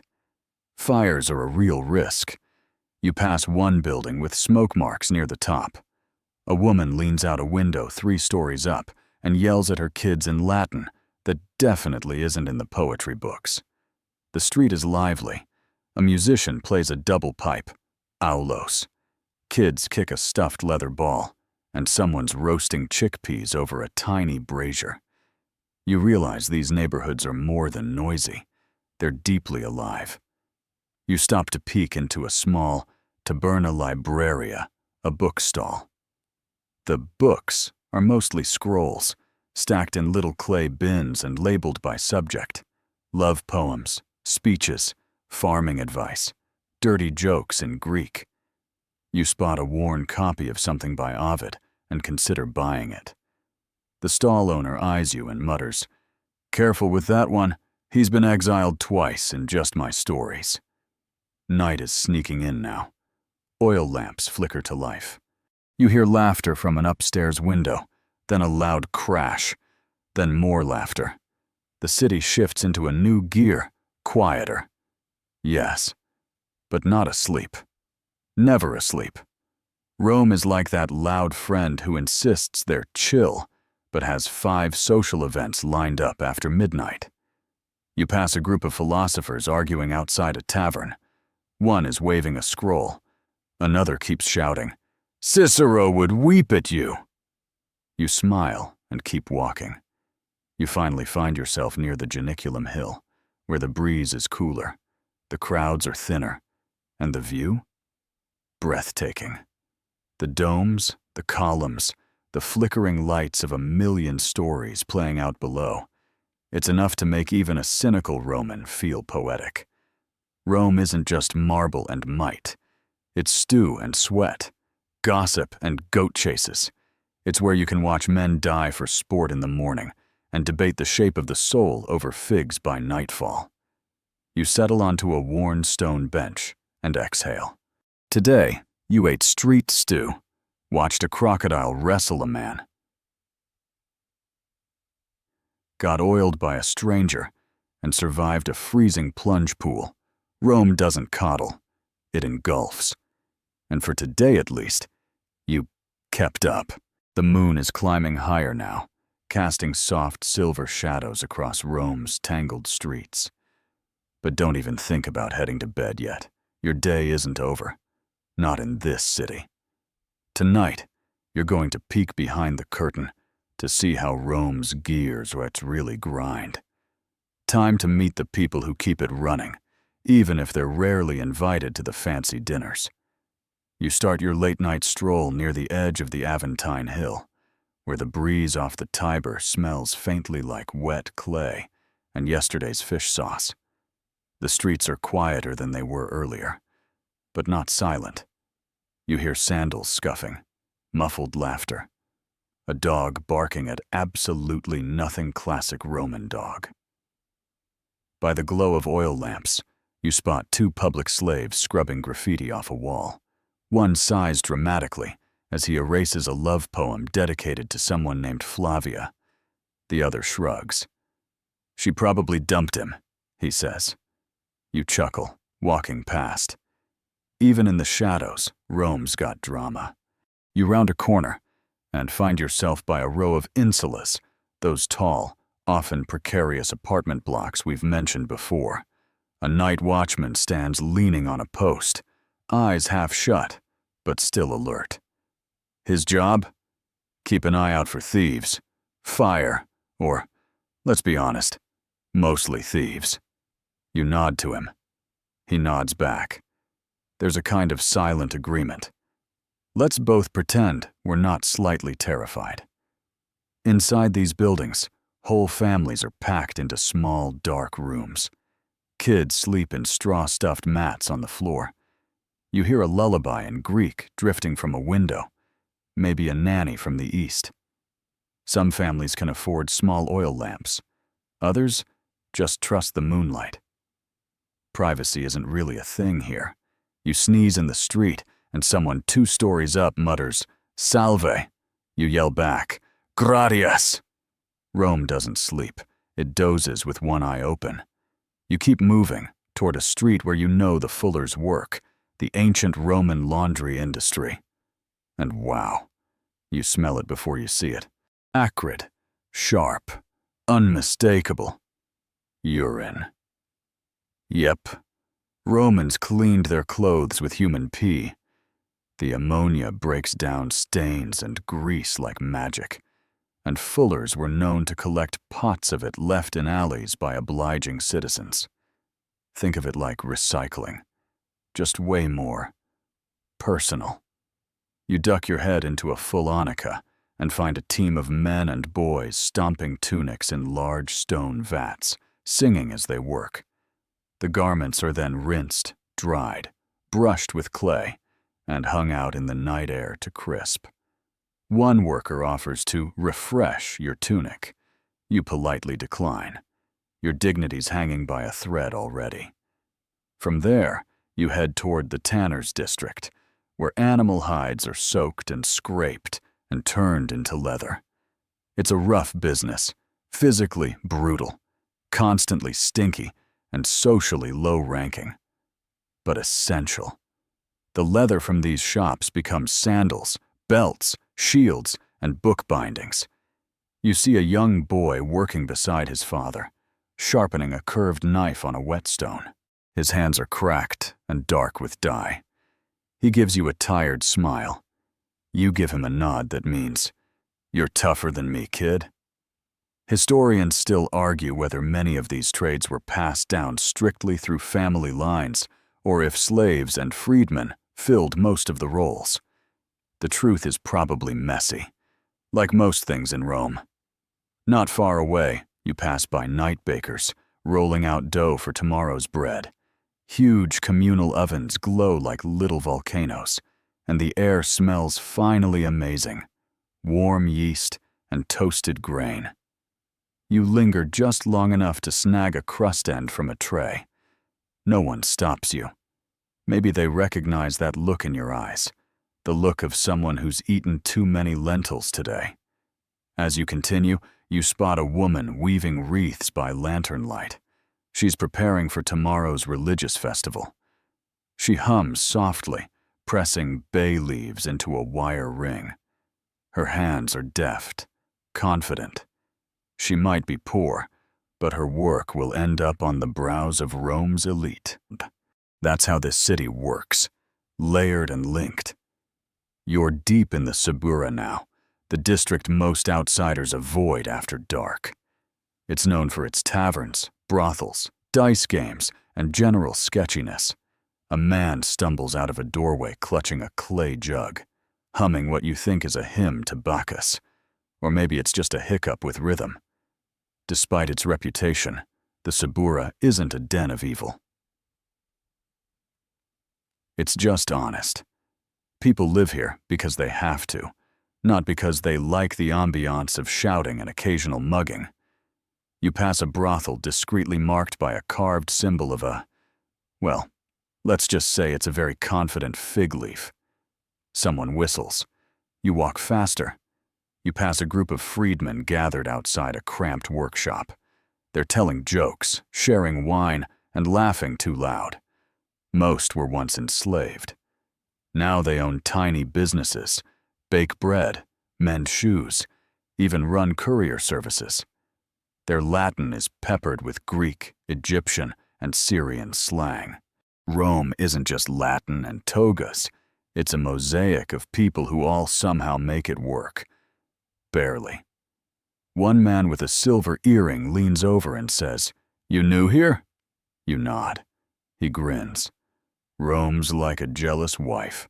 She'll slap you around, but you'll never leave her. You believe him. As you make your way back toward a more respectable district, you hear a clanging from above. You glance up, just in time to see a chamber pot being emptied from a window. You dodge like a hero in a Homeric poem. It splashes nearby. You survive. Barely. It's not glamorous, but hey, it's Rome. You finally spot a vigiles patrol the city's fire brigade and night police. They walk with spears and torches, occasionally shouting warnings to stay off the rooftops or report open flames. Their tunics are soot-streaked, their expressions serious. Fires were a constant threat in Rome, especially in tightly packed wooden insulas. These guys are the frontline defense against a city-sized tinderbox. You tiptoe past a temple's outer wall, where a Vestal virgin is lighting a midnight offering. She doesn't see you. Her robes are ghost pale in the moonlight, and her movements are as precise as a choreographed whisper. The flame she guards is said to be the lifeblood of Rome itself. If it ever goes out, some say the gods might pack up and leave. You pause a moment, watching her. A still point in the whirlwind. Rome isn't just powered by labor and trade. It runs on ritual, belief, superstition. Take that away, and all you've got is bricks and bread. A cool wind brushes your face. Somewhere, a cat knocks over a pot and earns a curse in 3 different dialects. You've met the backbone of the city tonight. People whose names don't make it into the marble plaques or epic poems. The scrapers, the scrubbers, the stompers of soapy tunics. They may not wear laurel crowns, but without them, Rome would crumble into a messy, badly fed, half-burned pile of ambition. And honestly, you might admire them most of all. By now, the city is mostly cloaked in darkness, with just the occasional flickering oil lamp and the orange hum of charcoal braziers lighting your path. But you're not ready to sleep yet. In fact, you're heading straight into one of the weirdest corners of Rome. Its beliefs, superstitions, and mysteries, the stuff that keeps even the bravest Romans looking over their shoulder. You start near a small crossroads, where someone has left a bunch of little terracotta figurines, coins, and a half-eaten cake smeared with honey. No note, no explanation. This is a household offering, probably left for the lares protective spirits of the home. Romans believe every doorway, every wall, even every threshold, has its own spirit. Don't step too hard near the kitchen. You might offend the pantry ghost. You're starting to get the sense that religion in Rome isn't just something you do on holidays. It's everywhere. Baked into every meal, every bath, every sneeze. Say the wrong words when lighting a fire. Bad luck. Put on your tunic with the wrong shoulder first. Might as well stay home. Romans are deeply, passionately superstitious. As you move along, you spot a graffito scrawled on a wall, a cartoon of a man with a donkey's head nailed to a cross. It's crude and offensive, clearly mocking someone's god. Probably one of the strange new cults filtering into the city. Christianity? Possibly. Historians still argue whether this image is the earliest known depiction of Christ or just another example of Roman sarcasm. You glance both ways before walking on. Even graffiti has theological tension. Now you're nearing a temple complex, this one dedicated to Isis, the Egyptian goddess who's having a bit of a moment in Rome. Her cult is foreign, mysterious, and hugely popular, especially among women. And freedmen. You peek through the gate and see robed figures walking in slow circles, chanting something that sounds suspiciously like Egyptian filtered through a Latin accent. The air smells like lotus and incense and drama. You hear whispers that the Isis cult performs secret rituals involving water purification, cosmic rebirth, and, apparently, a really intense, blindfolded maze. Historians still debate whether these mysteries were rooted in actual Egyptian theology or just a Roman remix of exotic flair. Either way, the atmosphere is undeniably spooky. And speaking of spooky, your path winds toward a hillside cave one associated with the cult of Mithras, another mysterious imported religion, this time from Persia. This one? Strictly boys' club. Soldiers love it. The ceremonies involve symbolic meals, underground initiation rites, and the slaying of a cosmic bull. You try not to picture what that last bit involves. You sneak a glance through a narrow crack in the stone and see figures in hooded cloaks gathered around a stone altar. A painting of Mithras plunging a dagger into the flank of a giant bull dominates the room. It's gory. It's symbolic. It's oddly calming. You're not sure if you're supposed to feel enlightened or queasy. One of the figures turns slightly. You step back quickly. Nope. Not getting accidentally initiated tonight. Back in the open, you pass a group of old women selling amulets and charms. One hawks a tiny bronze phallus on a string. Apparently, it wards off evil. Another tries to sell you a black stone said to protect against curses. You're tempted. This city feels like one giant accident waiting to happen. You pocket the stone, just in case. There's a sudden fluttering sound, and you look up to see a group of nightbirds swooping through the air. An old man standing nearby crosses himself, Roman style, and mutters something about Strix. In Roman folklore, Strix are owl-like monsters that suck the blood of infants. They're blamed for stillbirths, bad dreams, and pretty much any mysterious bump in the night. You're starting to understand why no one in Rome ever sleeps deeply. To take your mind off blood-sucking birds, you step into a small shrine to Fortuna, goddess of luck. Her statue stands in a quiet alcove, eyes blank, but somehow knowing. A few coins sparkle at her feet, along with little wooden dice and folded notes. You whisper a wish, even though you don't know the right words. You figure Fortuna will get the gist. She's fluent in desperate mumbling. You follow a quiet street up the hill to where the augurs Rome's official diviners sometimes work.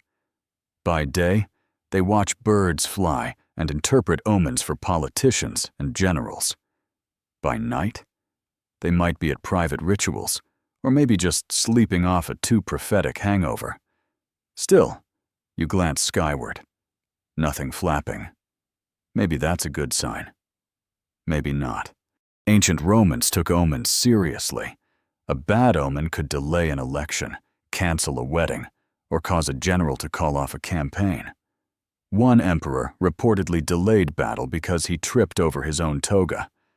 Another paused a state meeting because a chicken refused to eat. This isn't satire. This is policy.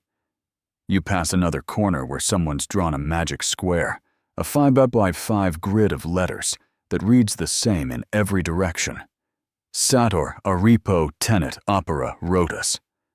Historians still argue whether it's a prayer, a palindrome puzzle, or just an ancient Roman crossword. Some think it's Christian-coded. Others think it's protective magic. You mostly think it looks like a good way to get haunted. You're getting tired now, and maybe a little paranoid. Every shadow feels thicker. Every breeze whispers secrets.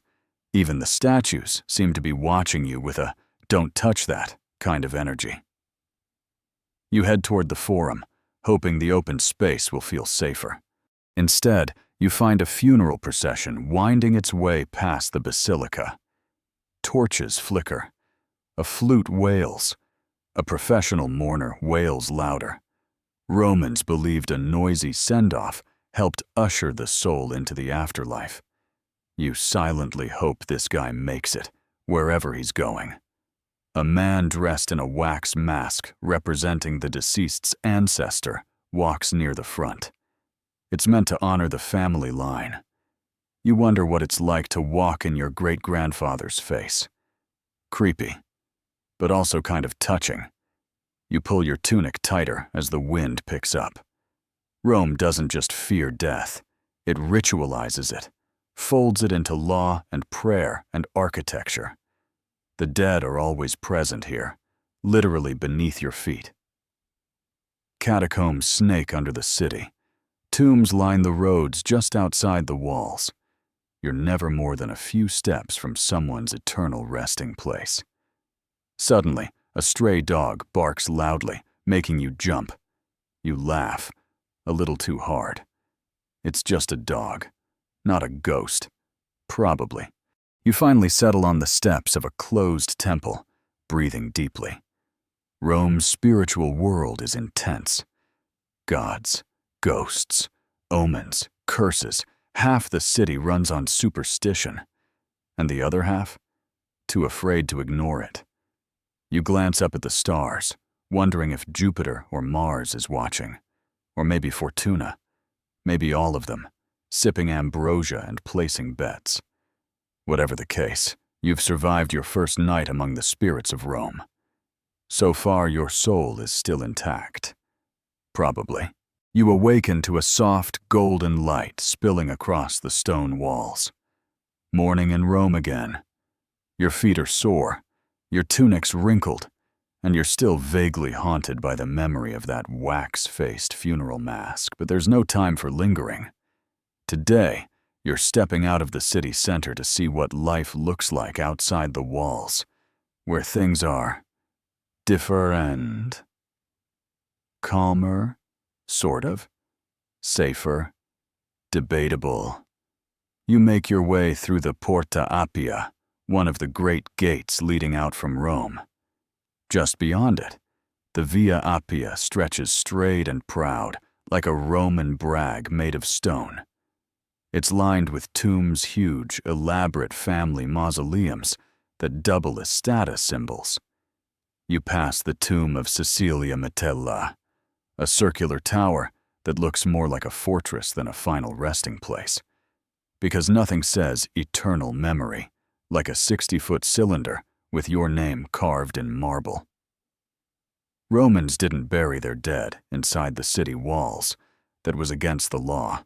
So roads like this one became ribbon-like graveyards, dotted with statues and epitaphs. One marker tells you, "I was what you are. You will be what I am." Comforting. Thanks, Gaius. Beyond the tombs, the air shifts. It smells less like grilled fish guts and more like sweet hay and olive trees. You're now among the villa estates country homes, for the rich who needed a break from urban chaos. These aren't humble cottages. These are Instagrammable compounds with manicured gardens, flowing fountains, mosaics, and possibly a pet peacock or two. You're invited in, just for a peek by a steward. Inside the atrium, light filters through a carefully engineered opening in the ceiling, casting soft shadows on polished marble. You stroll past frescoed walls and delicate furniture. A mosaic of Neptune smirks up at you from the floor. You wonder if anyone's ever stubbed their toe on a deity. Out back, the gardens are alive with color. Myrtle, roses, bay laurel. A slave waters herbs while humming a tune that might be from Numidia or Greece. Who knows? The villa's owner isn't home, of course. He's probably in town, plotting politics or inventing new ways to complain about grain prices. But this place? It's a paradise, a symbol of cultivated leisure. A few miles further out, though, the vibe changes. You're now in rural villages, where the people live closer to the land. And the dirt. Here, stone houses are small, walls rough, floors dusty. Chickens peck freely. A cow moos in protest as a boy tugs her toward a field. The villagers eye you with curiosity. A few smile. One offers you a fig. You accept. You sit under a fig tree with a small group of farmers who are breaking for midday rest. They're sunburned, weathered, and wonderfully blunt. One woman tells you the olives are ripening too fast this year. Another grumbles that her husband fell asleep in the vineyard again. It's like ancient Roman small talk, and you find it oddly soothing. You learn that tenant farming is the norm here. Many of these families work land owned by wealthy senators or absentee landlords. They keep a portion of the crop and send the rest to roam wheat, grapes, olives, whatever the market demands. It's backbreaking work, unromantic. But without it, the city would starve. Historians still argue whether rural life in Rome was peaceful or oppressive. On one hand, there's less noise, fewer rules, more stars. On the other, there's poverty, isolation, and a very real chance of being raided by bandits or crushed by a runaway ox cart. So, trade-offs. You wander over to a small shrine in the village, dedicated to Silvanus, a rustic god of woods and boundaries. Someone's left a lump of bread and a few pine cones as offerings. It's simple. Direct. No gold, no marble. Just humans trying to stay on the good side of whatever powers govern tree roots and fence posts. Then you hear drums. Distant at first, then closer. A traveling troupe of entertainers rolls into the village jugglers, musicians, a man with a monkey, and a woman painted head to toe in white chalk, doing dramatic mimes of heroic deaths. The kids go wild. Even the farmers crack smiles. These people move from one rural stop to another, carrying stories, gossip, and a whole lot of sequins. You're swept up in a mini-festival. Someone offers wine in a clay cup. Someone else plays a lyre that's slightly out of tune. You dance, awkwardly but earnestly, in a circle of laughing strangers. And for a moment, Rome feels very far away. But not everything outside the city is pastoral bliss. On the way back toward the main road, you come across a milestone marker, a tall pillar inscribed with distances and the name of the current emperor. These lined Roman roads like ancient billboards. But this one is defaced, scratched with graffiti and a crude drawing of a donkey kicking a man in a toga. Message received. Romans outside the city walls were often less reverent, more cynical. They didn't see emperors every day. They saw tax collectors, soldiers, maybe one shady guy promising to fix your plow for a suspiciously high price. The countryside didn't always share the same imperial glow as the marble palaces. You stop at a way station, a kind of ancient Roman rest stop. Here, travelers swap gossip over stew, and merchants haggle over crates of amphorae. You hear news of a bandit gang harassing carts near the hills. Someone else claims a senator's mistress ran off with a gladiator. Another insists he saw a wolf speak Latin. It's unclear if he's drunk or just poetic. As night approaches, you're offered a straw mat to sleep on in the back of the station. You lie down, staring up at the wooden rafters. Somewhere out there, past the trees and tombs and temples, the city still burns bright. But here, there's just crickets, distant cowbells, and the low murmur of a flute echoing under the stars. Outside Rome, life is slower, harder maybe, but it's also freer. The rules stretch a little. The gods seem less judgy. The wine's not watered down, and the air, even mixed with manure and smoke, smells like something ancient and honest. You smile in the dark. You're starting to see the bigger picture. It's your final full day in Rome, and fittingly, it begins with drama.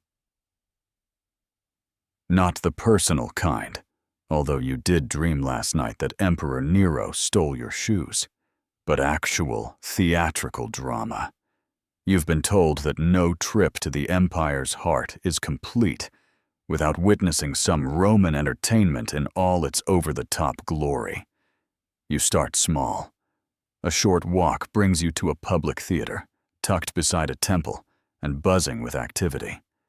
The crowd is already thick, with vendors selling nuts, sweet wine, and little clay masks that mimic famous actors. You manage to snag a seat stone, of course, and settle in as the play begins. It's a comedy today. A farce, really. A sneaky slave outwits his pompous master. A clueless husband gets tricked by his wife. There's a lot of gesturing, yelling, and overacted sneezing. You don't understand every word, but the vibe is crystal clear. This is lowbrow gold. One actor wears a grotesquely exaggerated mask that makes him look permanently constipated, and the crowd roars every time he enters. A toddler throws a fig at him. Perfect aim. The Roman theater tradition borrows heavily from the Greeks, but with more slapstick, louder heckling, and a much greater tolerance for fart jokes. You laugh harder than you meant to. The old man next to you pats your shoulder in approval. He offers you half a fig. You decline gently. Later in the day, you wander toward the amphitheater. Not the Colosseum. Not yet. But a smaller venue hosting gladiator games today. You're nervous, curious, a little queasy. Inside, it's chaotic. The crowd pulses with excitement. Vendors shout over one another. Children ride on shoulders, and bets are placed in whispers and shouts. You find a spot in the mid-tier seats, rich enough to be dry, poor enough to smell everyone around you. Ah, balance. The gladiators appear. Some wear helmets with wide crests. Others carry nets and tridents. And one particularly wild-looking man is shirtless with a tattoo of a boar on his chest. The fights are dramatic but choreographed at first. Wooden swords clack. Shields thump. Blood? Not much yet. Then comes a more serious round. Real weapons. Real stakes. Two men circle each other, sweat gleaming, muscles tense. The crowd goes silent for a heartbeat, and then it's on. The fight is brutal. One man falls. The other waits, eyes flicking to the crowd. Thumbs waver. This part's still debated. Historians still argue whether the crowd truly decided the fate of the fallen, or if it was always in the emperor's hands. Today, the thumb tilts downward. Or is that sideways? Either way, the victor lifts his weapon, and it's over. The crowd cheers. You sit frozen, uncertain how to feel. To shake it off, you head for something lighter. Chariot racing at the Circus Maximus. This is the Super Bowl of ancient Rome. The scale alone is jaw-dropping. Massive rows of seating stretch out like a stone tidal wave, capable of holding over 150,000 screaming fans. That's a lot of sweaty tunics. You're ushered into the upper tier, packed elbow to elbow with gamblers, drunks, and people who've painted their faces in support of their favorite teams. Reds, greens, blues, or whites. You choose the greens because the guy next to you is enormous and already very drunk, and he seems like he'll be upset if you don't. Trumpets sound. The gates fly open. Chariots explode into motion. 4 horses each, wheels sparking, drivers whipping and leaning with dangerous precision. They race around the spina, the central barrier of the track, so close they nearly touch. The crowd screams. Curses and cheers rise like heat. A chariot crashes on the second lap. Wood splinters, horses scream. The driver tumbles hard. Medics, or their closest ancient equivalent, rush in. Everyone's yelling. You're yelling. The guy next to you is now trying to climb onto the bench. You decide to exit before things get too exciting. But not all Roman entertainment is about blood and bruises. You wander toward a quieter district and stumble into a recitation hall where a young poet is dramatically reading from his scroll. It's a tale of lost love and tragic war. Half the audience is crying, the other half is asleep. The poet doesn't seem to notice. Poetry readings are a surprisingly big deal in Rome, especially among the educated elite. You hear names murmured: Ovid, Virgil, Horace. Some are adored, others mocked. One woman in the back whispers, "This new guy's no Catullus." Literary snobs are timeless. You move on to a public bathhouse because, honestly, you've earned a soak after all this emotional whiplash.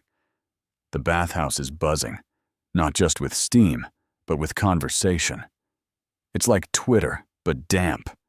Everyone has an opinion about politics, about art, about the gladiator who totally should have won earlier today. You soak in the tepidarium, drift in the caldarium, cool off in the frigidarium. You try not to eavesdrop, but someone near you is whispering about a new performer at the theater who's been having a secret affair with a senator.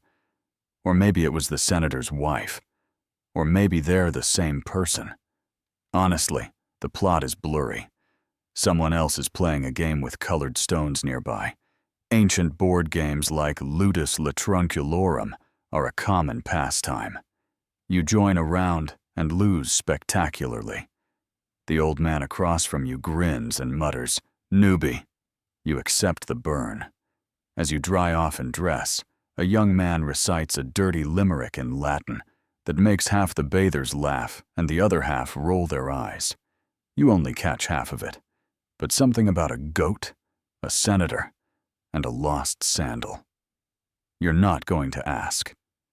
Even as the sun begins to dip, Rome doesn't slow down. There's music in the streets, puppeteers entertaining kids in the forum, and gossip blooming like mold in a damp tavern. You pass a puppet show involving a miniature Minerva, a ridiculous Jupiter, and a cardboard volcano. It's charming, chaotic, and oddly enough, a pretty accurate metaphor for Roman politics. You sit quietly on a stone bench, watching shadows grow longer.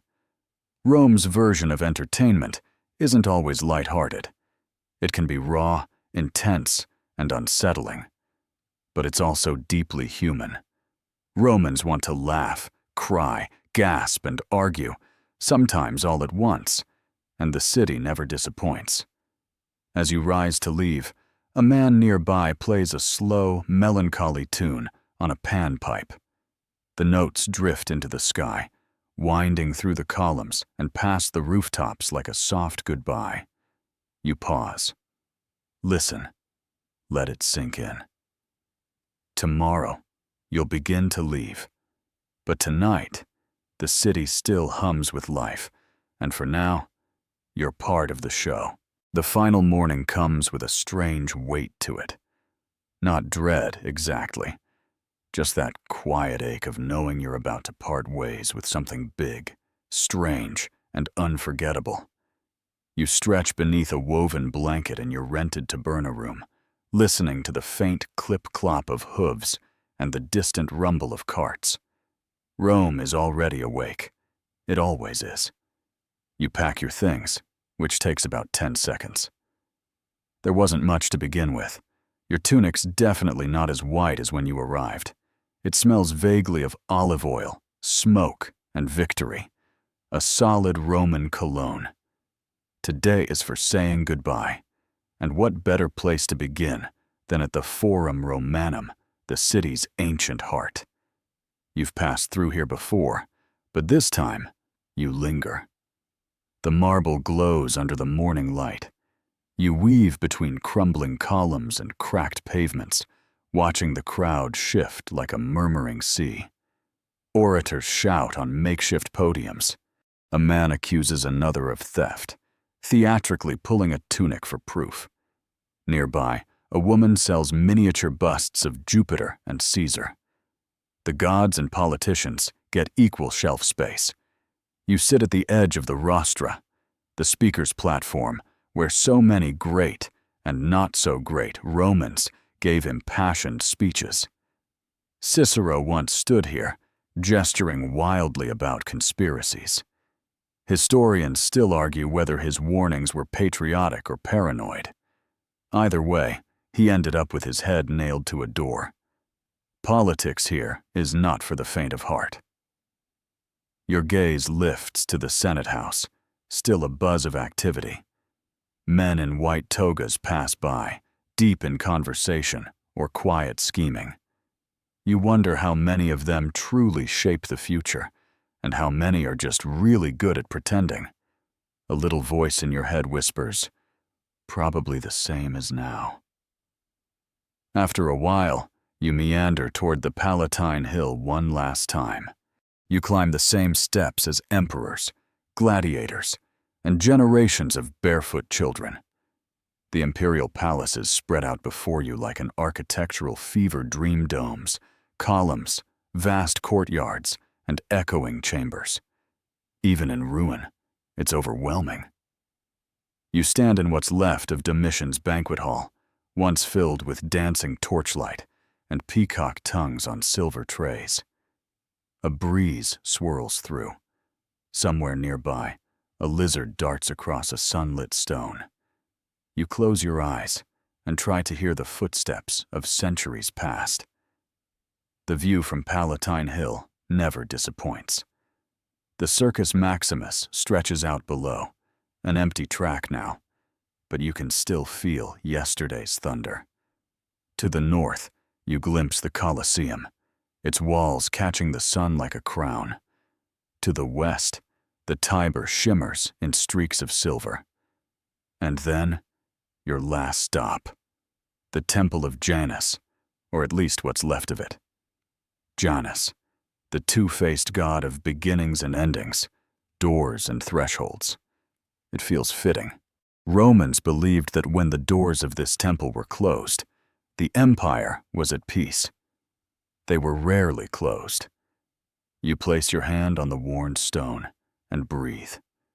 You've stepped through Rome's gates and its alleys, bathed in its waters, tasted its wines, cheered in its arenas, and now you're stepping back out again. But wait, there's one last thing. A local friend you made along the way, the olive vendor's daughter, meets you at a street market, waving a folded piece of parchment. "For your journey," she says, grinning. It's a map, hand-drawn, filled with places you've already seen, and some you haven't. A temple you missed, a hidden bakery she swears makes honey-dipped fritters, and a tiny cave where a man claims to talk to birds. You laugh, touched. You promise, if you ever come back, you'll find every spot. With that, you step onto the Via Flaminia, one of the great roads that leads out of Rome, stretching north through fields and hills, past farms and villas, back toward the edge of the empire, and eventually home. You take one last look over your shoulder. Rome doesn't wave goodbye. It just keeps moving, a little louder, a little dustier. Timeless, restless, eternal. You're walking now under a deepening sky, the air cooler and full of crickets. The road ahead is long and lined with shadowed trees. Your feet ache, but there's no rush. The light fades gently, brushing the path in soft blues and silvers. Rome is behind you, but somehow still all around you. In the dust on your cloak, in the rhythm of your steps, in the stories echoing quietly in your mind, the temple's hush, the market's laughter, the theater's roar. It all lingers, like a scent you can't quite name. You think of the people you met, the baker with flour on his face, the boy chasing goats, the woman who whispered gossip between prayers, the ones who welcomed you, the ones who ignored you, and the ones who made you part of their city, if only for a few moments. The road slopes downward. Somewhere in the distance, a dog barks once, then goes quiet. The stars begin to appear, shy at first, then bolder, like they've always been watching. Maybe they have. You stop. Breathe. This was more than a visit. It was a journey into lives long gone, but not forgotten. Because Rome never really vanishes. It just waits, patient, stone-faced, half-smiling for someone curious enough to come find it again. Now, let your mind drift. Let the sounds blur, the images soften, and your thoughts grow quiet. The city fades, the road fades, and you're safe. You're still. You're home. Sleep well.